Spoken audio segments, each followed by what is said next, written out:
क्या है कालिंजर के किले का रहस्य? छठी शताब्दी और आज 2011, करीब 1500 साल का वक्त गुजर चुका है। इतने लंबे अरसे में तो यादों पर भी वक्त की गर्द चढ़ जाती है, पर यहाँ जिस राज की बात की जा रही है वो 1500 साल बाद भी जिंदा है। एक किला जो पहाड़ों पर सीना ताने खड़ा है, इस किले में रहस्य है। सन्नाटे को चीरती घुंघरुओं की चीख है तो कहीं तिलिस्मी चमत्कार। कई खौफनाक हवेलियों और किले के किस्से अब तक सुने गए हैं। ऐसी कोई भी हवेली या किला नहीं था जहां कोई रहता हो, इसलिए दास्तान कितनी सच है कितनी झूठ ये शक हमेशा बना रहता था। मगर इस किले में वो रहती है और साथ में रहती है उसकी घुंघरुओं का आवाज। जी हाँ, वो जिसे मरे 1500 साल बीत चुके हैं। कभी किसी महल जैसा रहा शानदार किला आज खंडहर में तब्दील हो गया है, मगर यहाँ की जिंदगी यहाँ के किरदारों के साथ आज भी जिंदा नजर आती है। यहाँ के वीराने आज भी किसी के जिंदा होने का एहसास कराते हैं, और जब दिन थक कर सो जाता है तो यहाँ रात की तन्हाई अक्सर घुंघरुओं की छनकती आवाजों से टूट जाती है। कालिंजर के इस दुर्ग काली गुफाओं के कई रहस्यमयी तिलिस्म हैं। रात होते ही इन गुफाओं में एक अजीब हलचल होती है। दिन के वक्त ये किला जितना खामोश नजर आता है, रात के वक्त उतना ही खौफनाक। किले की 800 फुट की ऊंचाई पर पानी की धार नीचे से ऊपर की ओर बहती है। बांदा में जमीन से 800 फुट ऊंची पहाड़ियों पर बना है कालिंजर का किला। कालिंजर दुर्ग को किसी ने चमत्कार कहा तो किसी ने अनोखा तिलिस्म करार दिया। बस यही वजह थी कि कदम भी बेसाख्ता पहाड़ी की ओर बढ़ चले। कालिंजर किले में दाखिल होते ही कई रहस्यमयी छोटी बड़ी गुफाएं दिखाई दी। वो गुफाएं जिसका औरत तो है लेकिन छोर का पता ही नहीं चलता। यानी गुफाएं शुरू तो होती हैं लेकिन खत्म कहाँ जाकर होती हैं यह कोई नहीं जानता। गुफाओं में जगह जगह मकड़ी के जाले और घूरती बिल्लियों की निगाहें रोंगटे खड़े देती हैं, लेकिन इन सब के बावजूद खामोशी के साथ कदम गुफा की ओर बढ़ते गए। इन अंधेरी गुफाओं के बीच ये टप टप गिरता पानी हमारे जिस्म में सिहरन पैदा कर रहा था। जैसे जैसे हमारे कदम गुफा में अंदर की ओर बढ़ रहे थे, रोमांच और भी बढ़ता जा रहा था। इन अंधेरी गुफाओं में चमगादड़ों ने अपना आशियाना बना रखा है।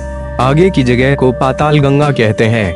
इस किले में एक दो नहीं बल्कि कई तरह की गुफाएं बनी हुई हैं, जिनका इस्तेमाल उस काल में सीमाओं की हिफाजत के लिए होता था।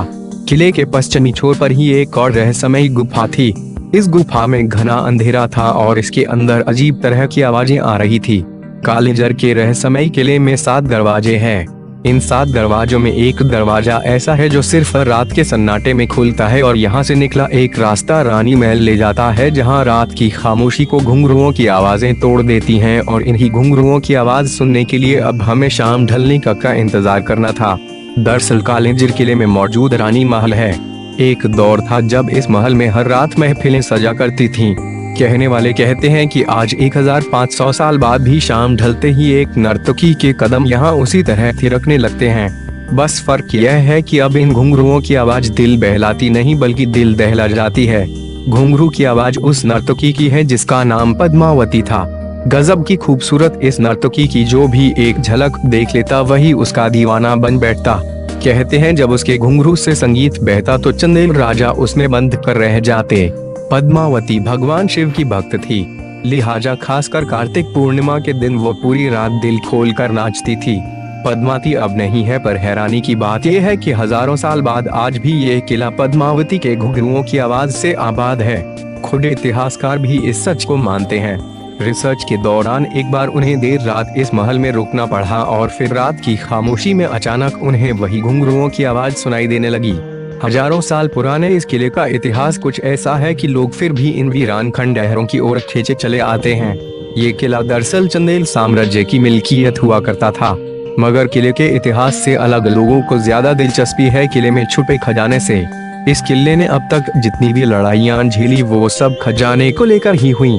अफवाहें हैं कि कालिंजर के किले में हीरे जवाहरातों का एक बड़ा जखीरा मौजूद है। पहाड़ी पर मौजूद इस किले में चित्रकारी और पत्थरों पर हुई नक्काशी देखकर अंदाजा लगाया जा सकता है कि इस किले में काफी धन दौलत रही होगी। ऐतिहासिक